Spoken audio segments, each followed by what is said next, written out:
Yeah. Yeah. Get down. You don't wanna see me in the street. Get down. Packing word instead of packing heat. I'm a soldier. Hey. Soldier. Hey. Soldier. Find me on the battlefield. Welcome to Set Free Journeys, the lifestyles of the saved and dangerous. Hey, thanks so much for tuning in. You can go to setfreeanaheim.com to find out more about us. But I go by the name Dr. Phil, a.k.a. Pastor Phil, a.k.a. the Chief of Sinners. And I got my co-partner in crime with me, Sunday. Hi, guys. Sunday. What a blessing it is. And Sunday, we've had 3 episodes that we've already done on your life. So far. And let me remind everybody out there, if you want to get a hold of Sunday, maybe she'll give out her number, maybe she'll give out her email or way to get a hold of her. But one thing you can do, you can come personally. If you live in Southern California, we meet in Anaheim, beautiful downtown Anaheim. Yes. And we have testimonies all the time. And we're part of a ministry called Set Free Worldwide Ministries. And we have a little resource center called The Magic House, where the magic is Jesus. And we'll share with you how to get high on Jesus. We work with every kind of rascal, every kind of character underneath the sun. And Sunday happens to be one of those miracle stories, miracle lives. She's a person very close to me. Love her dearly and her family. And I'm just glad she's part of the team here. Yeah. And this is the 4th episode on her life. So you got to hear number 1, 2, and 3. You'll find out all kinds of stuff about this girl. But right now, tonight, I want to take you to 2024, November what? What's the date today? 11th. November 11th. And I want Sunday to share what is going on in her life right now. So you heard it first right here. The devil's worst nightmare, the fireball. Sunday Casperson. Yes. Hi. Tell us what's going on in your life. They've heard about the good, bad, and ugly in your past, but what is going on in your life now? Well, I mean, realistically, the stability thing is what we're really practicing right now, and onward and upward, no matter what's happening. You've always taught us weird books that people are reading. And so continuing to persevere and continuing to walk through whatever life's challenges. And then we have like our Woolbriety meeting, and that book talks to us about the buffalo and the reason that it's such a sacred animal and why they look at it the way that they do, right? Certain tribes recognize that the buffalo, just like the bull in New York in Times Square, right? Like it charges towards the storm. It faces the storm. It doesn't back away from it, And so one of the amazing things that I get to participate in is the Woolbriety meeting that we have at 1567 West Embassy, right? And so that is every Monday night at 7 o'clock. Every Monday night, and this is a Native American 12-step meeting, if you may. Yes. So it's 12 steps in a circle. It's done in a traditional space with medicine around. But also the thing that I remember, this must have been, 4 years ago now, when I went to my first intertribal meeting when we were developing the camp out and all that stuff. And I remember going to see some of my sisters for a while and investigating what it was. I was still doing some of my white bison training. And I remember coming home and telling you, hey, I know what you do, because it's always been a little bit of NA, a little bit of AA, a whole lot of Jesus, right? And so I went out there on the res for that weekend. And when I was there, I was like, this is what Chief does. Because we talk about God. We talk about 12 steps. We talk about recovery. And none of it is... it's not so separated, right? It's encouraged. You have an AA sponsor, keep working with your sponsor. You have an NA sponsor, keep working with your sponsor. You have a spiritual advisor, keep doing it. You didn't find a church yet, find a church and keep going to it. And it encourages to do all of those things, as well as come sit in this circle and let go of some of the things that you're processing. My big book talks about having that closed mouth friend, right? And in having that closed mouth friend, sometimes that's the fire. Sometimes I get to let that stuff out right there at the fire, release it in a ceremony in that kind of a circle, and then I get to walk away. And something I've dropped a rock. I've carried around these rocks, right? So whatever it was that I've carried around for 25 years and held on to as if it was part of my identity, I can let go in a Woolbriety circle. And so that's pretty cool. And that's beautiful. And I love that word, Woolbriety. And that's new for a lot of people. Yeah. Even in the AA and the NA world, It's sure. something there because we want to make sure that we respect everybody's background, their culture, the Yeah. nature, how they grow up, and not be putting down things, but lifting up. We find out that all truth is God's truth. Yeah. And so that's just a beautiful thing. And that's done every Monday night right yeah. here in downtown beautiful Anaheim at the Liftoff Center. Yeah. And where else do you work at? What other things you got going on? Oh man, I'm all over the place, right? So I get the gift of being able to be around and close enough to lift off and being here and doing some of the, I guess it would be considered business development stuff, right? Okay, and Liftoff is a recovery place. It's Yeah. a treatment center. For sure. Tell us a little bit about what a treatment center does for those tuned in, and because I have people all the time go, what is a treatment center? Yeah, so they are, I want to say, mental, behavioral, and substance abuse facilities, right? And it's for modification purposes, right? So psychobabble aside, if you want to get better, if you're hurting, if something is taking control of your life, whether it is substances, whether it is the enemy that lives in your head, whatever it is, right? There are places and spaces that have identified themselves as we can help you walk through whatever that challenge is, right? So Liftoff is a substance abuse treatment center, right? And then South Coast Behavioral Health is a substance use and mental health.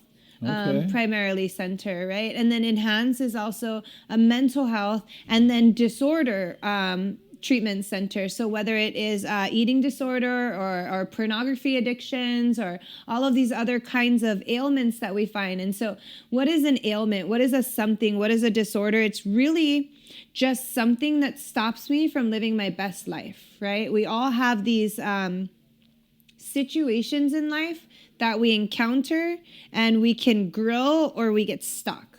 And so if you find yourself stuck anywhere and you need to continue to grow, there's people that identify themselves in these spaces called treatment centers that will help you get unstuck from where you are so you can continue to grow to who God wants you to be, who you're meant to Okay, be. so you work. Now here you were that girl who was running the streets, running amok, Yeah. using and abusing, tore up from the floor up. Oh, yeah. You were just a mess. And now going to school, going to church, you know, receiving therapy, Yeah. being mentored, being helped out, having your own mental health issues that you had to deal with. Yeah. Now you're able to give back, and you are a therapist, if I may say, Studying, of yes. sorts. You're studying to be a therapist. Correct. And that means that while you're studying to be a therapist, you're putting in hours doing what in that field? Working with other people, whether it's group therapy, one-on-one individual sessions, working with different populations, being able to serve different populations. So we have our adolescent population, which is a mandatory. You have a few hours that you need to work with. You have your substance abuse, you have your mental health, you have your disorders, right? All of these different populations. To be a versatile therapist, what you have to do is be able to work with multiple different demographics or populations. And for me, I've always been, I won't say anti-Western medicine, because I definitely utilized it when I was going through treatment. I couldn't face everything that I lost, or I had done all at one time. So Western medicine was really, really good for me in the beginning, so that as I started to wing off of each thing, I get off the anxiety medicine, I deal with the panic attacks. Once I'm a little bit better with that, then I can get off the depression medication, and then I get to learn how to deal with those low moments where I feel real heavy and practice the tools of getting out of bed, even if it's just to brush my teeth and go back to bed, but practicing and building that tolerance and building that resilience back up. Okay, so here you are, you're working on your lives, you're getting better, and you enroll in school. And where did you decide to enroll in school, and why? So I went to Cypress College, and why did I go there? Because I heard, right? And I'm still super ego and prestige in my early recovery. Sometimes it still crops up, but they were the best addiction studies school in the nation. Oh, is that right? Yeah, I'm they not were the- aware of that. Addiction study school. So you wanted to deal with addiction right from the get-go. Right out the gate. Yeah. I had seen enough times, right? Because I got here in 2012. I got released again in 2016. By the time I went back to school, it was 2017. And so I had seen from 2012 till 2017 really how this family gets down, right? And it's being a better servant, learning how to practice that patience, practice that forgiveness, learn all of these things. And I knew these were therapeutic strategies, but I also knew that when I worked with another human being, for those moments, I didn't think about myself. And for the high that I've been searching for all my life, Ooh. it was a up and down with drugs, and it was a up and stay with service, you know. And So one of the things you're pointing out right there is a good little nugget of gold right there.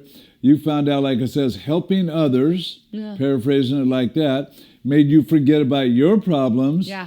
and gave you a little rush, a little dopamine or whatever yeah. it might be. For sure. And so you get enrolled in school, you're going to school, but you didn't just go to school and come home. No. You decided that you saw some needs that need to be filled, that you had some ideals of how to make school more interesting, more inviting, financially more available. lucrative, yeah. What did you do? So, okay, you know, all my life, it has been this way where I will invest or involve myself in something. And it's kind of like watching stocks, right? Like you watch it, you watch the curve and how it's going, and then you jump in with both feet, because I'm that girl, right? I'm all in or not. There you go. And so I jump in with both feet, and sometimes they jet off and sometimes they don't. And that's okay too. And so in this particular situation, I'm at Cypress College. I realized that I'm an older student. I'm hearing stuff about second chance Pell Grants, and they're going to start giving people money when they get out of prison. They're going to set them up. And I'm hearing about all of this stuff. And I'm looking around me, and shout out to my homegirl Rosie, who I was in CIW with, right? Like we CIW, Susan, in case you don't know, is a prison. California Women's Institution, yeah. And then I'm there with Susan, who I was at 550 North Flower with. Susan is that unidentified flying object called her best friend, who was in her cell together and the programs together. Now is in school together, right? Yeah. So she's in school, Rosie's in school. And I mean, when you're in full surrender and like present with the moment, it's like, okay, this cannot be an accident. Like she's there, Shawn Michaels there, Shadow's there, you know, like we're all in school together, and we're all older students, previously incarcerated.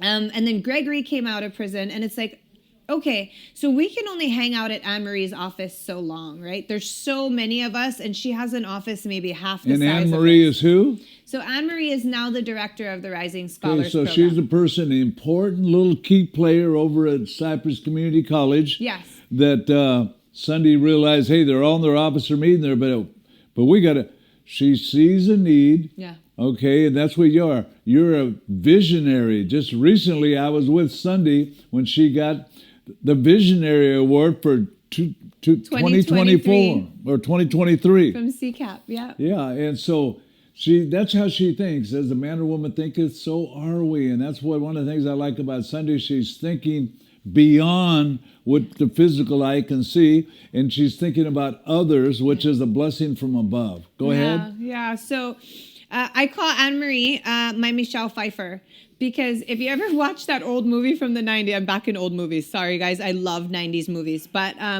so Michelle Pfeiffer was in this movie called Dangerous Minds, and she took all of the students that no one else wanted. And when they would run away from school, join gangs, get in fights, all of that stuff in that movie, she was the one that would, if they didn't show up to school, go to their house and be like, hey, get back in class. You know, what's going on? I don't care. It's not that big a deal. Go to school, you know? And so I feel like Anne-Marie was kind of like that for us. She was our own personal Michelle Pfeiffer, but telling us things that we weren't even aware, right? So she's like, we're like, Annie, we're going to be in your classroom or in your office. And she's like, I have a meeting in my office. You guys need to start a club. And we're like, okay, how do we do that? And she would direct us to different places and give us the advice, but we had to do the work, right? She'll give us the advice, but we have to do the work. And Oh, so, wow. What a beautiful thing. And there's Yeah. another fellow I work with when I facilitate groups named Garrett, yeah, who I think was one of these young fellows. original Fight Club member too. Yeah. Yeah. So this Fight Club, what does that stand for? Fight From incarcerated to educated. from incarcerated To educated. to educated. Yeah. Everybody's talking about helping out inmates and people in trouble. Yeah. And what do you do? I mean, these are formerly incarcerated people who Yeah. come out, get educated. And now when we get educated, we're getting jobs, skills, all these different things. Right. We change the world. Well, and the cool part about that is in the midst of it all, I met one of my other mentors, Danny Murillo, and they were in the middle of creating a think tank is what it's called. And I had never been on a college think tank before. But so first off, we did the Leadership Institute, me and Anne-Marie, where it was like, okay, so obviously you're a leader because leaders are influence, right? Nothing more, nothing less. But you got 7 people in a room. And now someone's in a different classroom doing different meetings and you guys coming together. So this is becoming a club. We called it the Fight Club.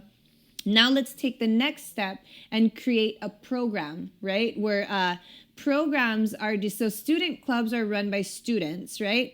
And programs are funded through larger universities. So larger universities give something called residual funding so that they can support the student success of the students in that demographic. So whether it was we went to create an ad hoc, we had to go to the chancellor's office of the state of California.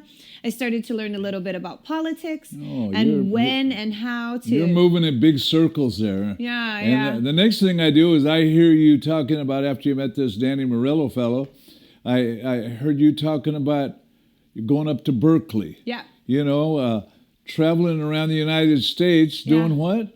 So we were creating the think tank for a publishing called California's Best Practices. And so what was identified by scientists in the early 2000s is there's a pipeline for our children from high school to prison, right? The ones who have been suspended more, there's a relation to them going to prison. The ones who have behaviors more or from lower socioeconomic classes. So we proved that this line exists, right? High school to prison. So finding a need, we want to now create something that will take a pipeline from prison back to school and give them that second chance. And so I got to go through Stanford University to Yale to Columbia University to USC, and we traveled with a bunch of other people in this think tank until we published. So Michelson 20mm was the people that funded it. They're a philanthropic company.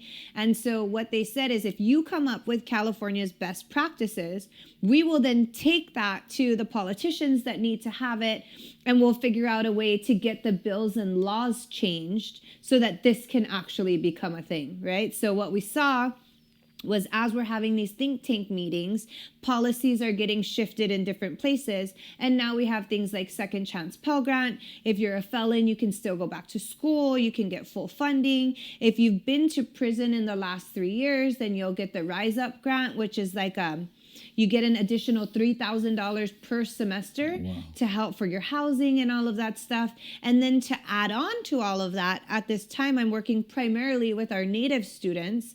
And so now, when I was in school and starting it, it was reentry students. And now we're coming around 4 years later to reentry and Native students and being able to get these educational grants that they qualify for from their tribe or from intertribal tribes, because there are so many tribes that offer, like Mississippi Choctaw and other tribes, offer educational grants for anyone who shows their Native blood. It doesn't even have to be their So you've been tribe. shooting for the stars, helping everybody, but now you're getting a little more generalized, a little more centralized into working with a certain population. Yeah. You're helping people succeed. You're helping people's dreams come true. At the same time, you're still following the journey. Where do you see yourself heading educationally, as far as the vision of what you'd like to see accomplished in the next, let's say, year or two?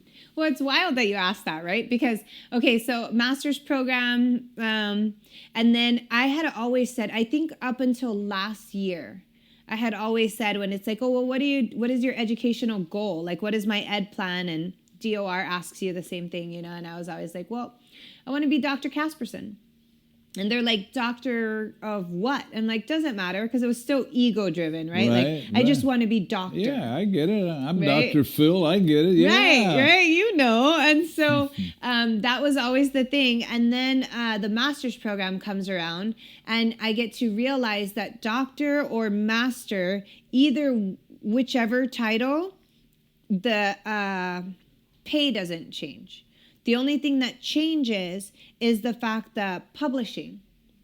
And so I really started being more intentional about writing not just my thesis, which we've talked about before, right? Not just writing a thesis about the space in between, right? Because there's PPO treatment, which we see, which is equine therapy, this kind of therapy, that kind of therapy, talk therapy. And then there's like Medi-Cal treatment, which is still very institutionalized, fear-based, do this or else we'll kick you out on the street, you know, and there's such a big gap in between what the two of them look like. And then adding a third component into it, what did it look like in Native and traditional communities when there were people that were sick, right? There were people that were addicted, but they weren't left out of their tribe. There was find a place for them. They were surrounded. They were held accountable, sometimes through their kicking and screaming, but that accountability in love, and that saying, no matter what happens, no matter how many outbursts you have, no matter how many behaviors you have, this is still going to be your family. You know, and like really seeing in all these different spaces what works and how do we visualize what it could look like. Because it's not necessarily this, right? Medi-Cal treatment, because no one, not no one, but we've got about a 5% success rate over here, right? Medi-Cal. And then we're looking at PPO and insurance treatment-based facilities. We're looking at about a 2% success rate over here. Wow. Right? And then in Native and Indigenous communities, that basically what they do is they call it executor of their estate, or God, there's another word that I can't think of right now. But it's basically ties their hands. You're not allowed to drive. You're not allowed to be in charge of your own finances. You're not allowed to do any of this stuff until someone in the family agrees.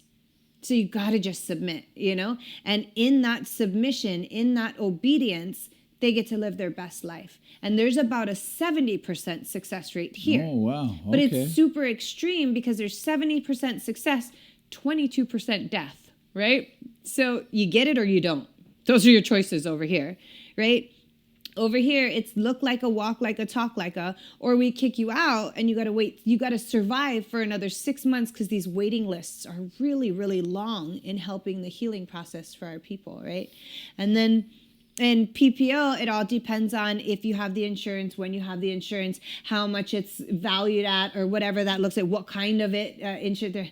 Gosh, I'm still starting to learn this stuff, but there's like 300 different kinds of insurance you can have. Okay, so Dr. Sunday in the future here, Yeah, for sure. you're going to just keep growing, keep glowing, keep doing all these things in life, and you know the momentum is going. Let's just totally change subjects for a minute, but the same baby. Let's talk about what can hold you back. What are the things that you've seen, obstacles that you watch others go down for the count from? What are some of the things that you've seen as a young person who's went through life, the ups and downs, the uglies, all this kind of stuff like that, the trials, the temptations, all those kind of things, and now you're here, you know, you're just entering your 40s, and in life, what are the things that you see can take you out of the game? Oh, God, me, right? Ego, anger, arrogance, the love drug. What are you working on flesh. in your area? What's the areas right now? If you could be a little bit vulnerable. Yeah. What are some of the heaviest details for you? A young student, a mother, or kids are in school doing all this kind of good stuff and everything?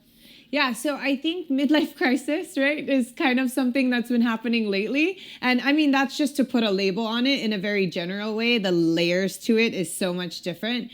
But the reality is, I became an empty nester this year. I jumped out for the moon and landed on a star with the women's home thing this year.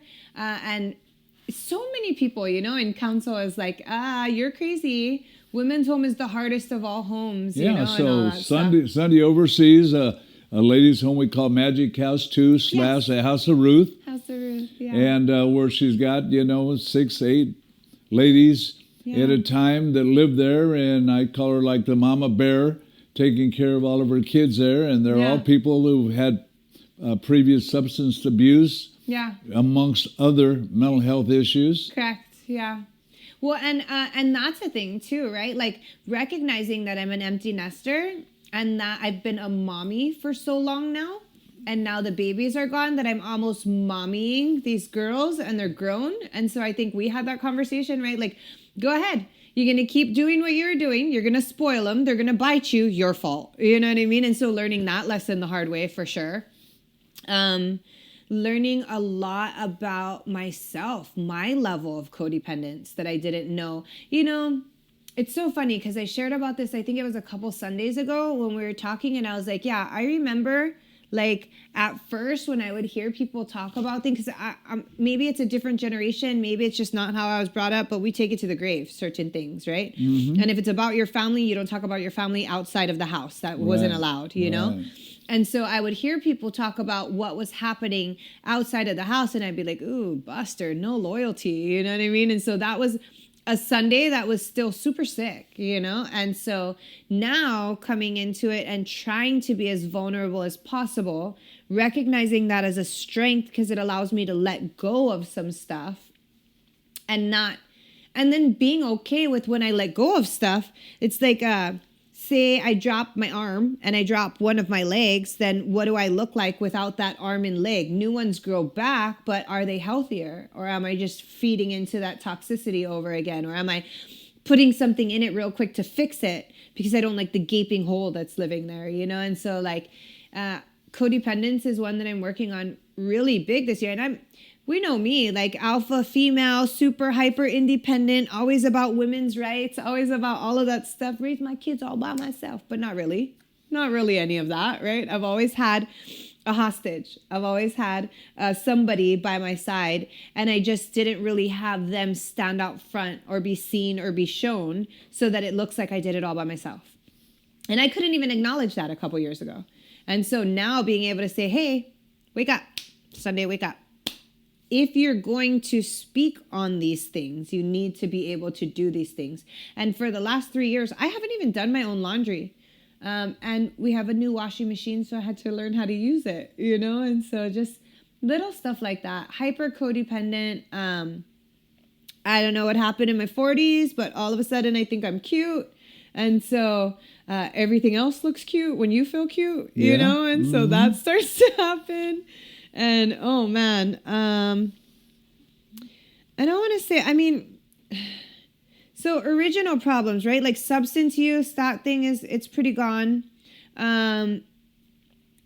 Really, I know where to find God now. And so I just have to make the effort to go there more and not get busy for whatever reason. So I've rededicated myself to Saturday nights and being here on Saturday nights at 6:00 every Saturday.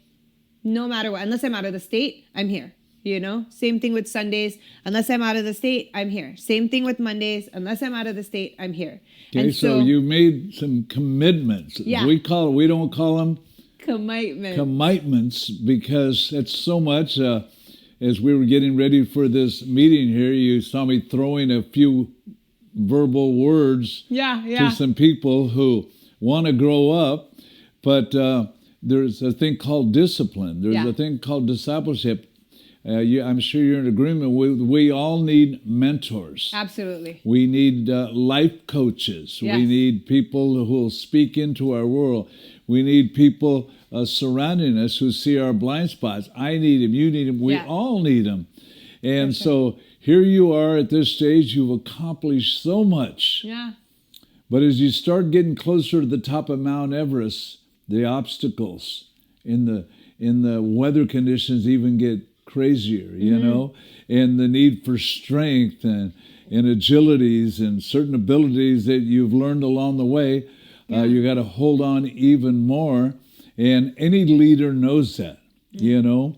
We don't despise small beginnings, but as we're building up ourselves is in a career in the police department or being an attorney or being a nurse or a doctor, whatever it might be, there's a price to pay. Yeah. And we know it up here, too much is given, Much is required. much is required. Yeah. All of us can talk a good game. Yeah. Everybody's an armchair quarterback and tell the quarterback what he should have done or what he could have done. We're Jailhouse lawyer, all of that. Right? Yeah. We're experts at all that. So let's Treatment pharmacist, whatever. Yeah, right? we'll There's get so into, many so of we them. get into our world here. Here we are. We're helping people, and we came as broken toys all the way. Yeah. I mean, a dirty in my life, like a dirty, no good dog sinner, you know, Me and too. working all those things. And I found it's easy to go backwards. Yeah. It's easy. Yeah. I got to really, grab hold every day. And every day that I'm speaking to others, I'm speaking to myself first. Yeah. And I went through the midlife crisis. Yeah. Oh, and God. all these things. And thank God for you. Thank God for my mom. Thank God for her dreams. You know what I mean? Because I would have just kept skipping around thinking I was cute. But thank God that I understood being in the middle of a pack. Thank God that people love me enough to challenge me. And thank God people trust me and my growth enough that they will challenge me without apology, right? Because if you, maybe you should, then maybe I will. You know what I mean? But if you, hey, no, stop it.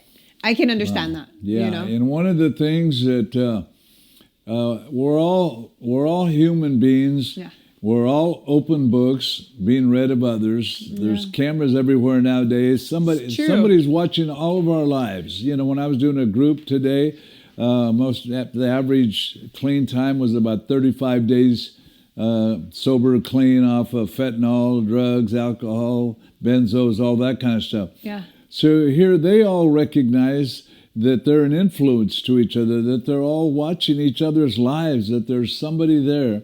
Yeah. And so my job is a under shepherd for the Lord, as a leader, as a counselor, as a therapist, as a doctor, whatever it might be, is I look for people that are good investments. Yeah. I want to invest my time. I give my grandkids a ride to school in the morning to say a few kind words to them, to give them a few dollars for their lunch money, to speak into their life. I want to speak into their life.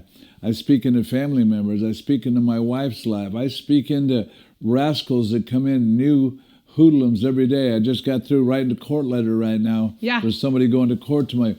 I'm always looking for good investments. But it's like our friend Risky says that when he gets up there, he's willing to help anybody, but what? Won't do more for you than you're willing to do for yourself. Yeah. And I'm the same way, like I says. Well, and that's a thing I'm working on too. Like acknowledging that I still have that mommy complex where, and you've heard Anthony say it in our meetings and stuff before, right? Pastor Anthony will be like, well, Sunday will just coddle him, and she'll just baby him. And so really like being open to, like you said, those little jabs in love by family that's recognizing and hearing it in multiple different places. That's like, hey, what are you doing? You're babying them, And all of us are like that. We all fall short. That's why we all need each other. Yeah. One of us can go faster. A team of us can go farther. And that's what Yeah. it's all about, collaborating with each other. So here you can share about what you used to do and what you changed to be who you are now, but in not in a paranoid way, but in a loving, strengthening, keeping strong way.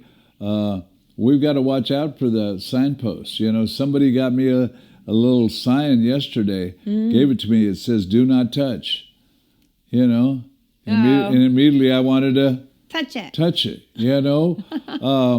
you know, when we're changing our lives, we still have that ability to go back to that old man, to that old woman. Yeah. And that's why, as you hear around here all the time, we need to change our stinking thinking. Yeah. What we feed our mind, what we're listening to, what we're reading, all of those things like that come into play. Important. Because, hey, it's hard work going up, but so easy going down. Man, backsliding happens when you don't notice.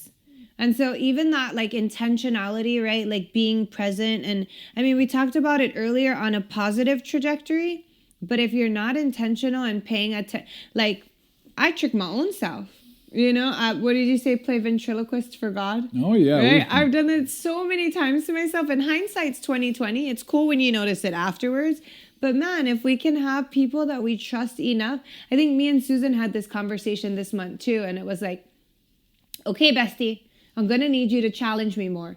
And she was like, no, you don't. And I was like, yeah, I do. I know I've put up all these rules all these years. I don't want to hear the word budget. I don't want to hear this. I don't want to do that. But I think we're growing to a space where I understand what friendship is a little bit differently. And so I'm going to really I need you. And she was like, right now? And I was like, oh, you've been holding stuff. Okay, cool. Let's get into it right now. No better time than now to start, you know, and just hear some truths from people that have loved me like you for years, you know, 12 years now. Like, how am I going to try? And what do you, and this is what I was listening to this morning. So what does it mean to know when someone is out for you, right? When someone is out for you or to you or something like that, it was saying. And basically it was telling or teaching, like, if you know someone is out for you, you can tell because their life doesn't get better or worse by giving you the information they give you.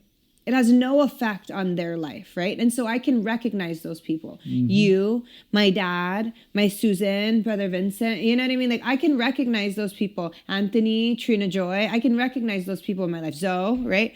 My life doesn't get better or worse, or their life, doesn't get better or worse being able to be accountable and hold me accountable. There's no hidden agenda there. None at all, right?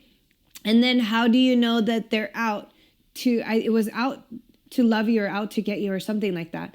And on the other side, it was and just thinking about today's example, right? Their life changes extremely without you being who you are in their life, right? And so one of them, no hidden agenda. The other one, fighting for their survival. So they're going to burp and fart, like you said, that wah, wah, kids all over the house, all over the car, throw up all over everything. Why? Because whatever it is going to change their existence and they don't want change, right? And then really AA taught me, like in that scenario, if I find myself in that scenario, what is my part? What did I do or what could I do differently next time to learn from the situation? I was telling Toya tonight, I was like, man, Chief has walked me through this same lesson like 20 times. I don't get it. I don't get it why I keep bumping my head, because they got different faces, because they have different names. But it's the same lesson, right? Yeah. The one that's screaming your name. And some part of my ego loves that. You know what I mean? I don't even know what it is, but I know it's ego, right? Loves that. And so then when I don't recognize that that's the same one that'll put you on the cross and nail you to the everything the next day, like, so then how do you continue to love them and get through all of that stuff without enjoying that part and still enduring this part, you know, like, and just learning how to, I guess it's just learning how to be a better servant, you know, and just really not allow Sunday to get involved for it. I know on this direction that, like, if I'm doing it for John or I'm doing it for Mark or whoever it is, then I'm going to burn out if they don't learn their lesson, right? But if I'm doing it for God as a servant, I don't burn out, because that's where the strength comes from to continue and continue and continue on it, right? I know how to do it that way, but now it's this way, and like trying to figure out, I guess, what it looks like when I see it coming. Oh, wow, you're the one that's praising me really, really loud. So you're the one that's about to stab me in the back soon.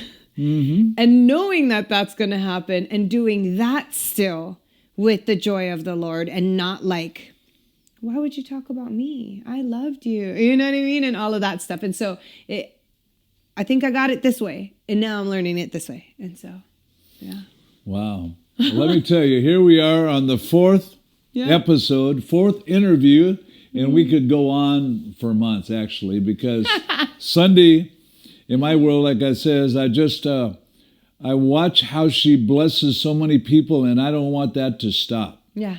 You know, and I've been around long enough to where I wrote a book called How to Build an Empire and How to Burn One Down, so I can spot all the diseases. Your ego is not your amigo. Yeah. And the greatest among you will be the servant of all. Yeah. And we got to continue to fight the good fight, and we can't do this alone. Right. And when we stop being able to take, input and counsel and helpful hints from a brother and sister, then we're on our way out of the game. And what a sad thing it is to be put on the bench in life, especially when you've been utilized like you've been in your life in different innings before. And here, we haven't even got to the final innings of your life. You got so much more. And so as a friend, as a big brother, as a partner, as a grandpa, or any area